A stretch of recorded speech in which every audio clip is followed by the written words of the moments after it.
কয়েকদিন ধরে সব ধরনের সবজির দাম লাগামহীনভাবে বাড়ছে। একদিকে টানা বৃষ্টি, অন্যদিকে মৌসুম শেষ। এই দুই কারণেই সবজির চাহিদা বেড়ে যাওয়ায় দাম বাড়ছে বলে দাবি বিক্রেতাদের। বাজারের এমন পরিস্থিতিতে বিপাকে পড়েছেন ক্রেতারা।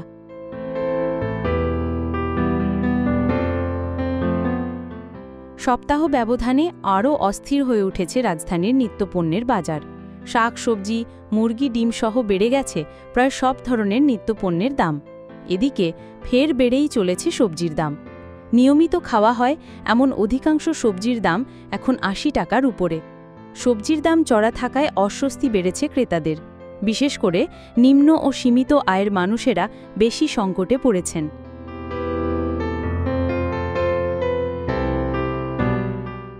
বাজারের এমন পরিস্থিতিতে হাঁসফাঁস করছে ক্রেতারা। তবে বিক্রেতারা বলছেন, টানা বৃষ্টি ও সরবরাহ সংকটের ফলেই নিত্যপণ্যের দাম বাড়তি।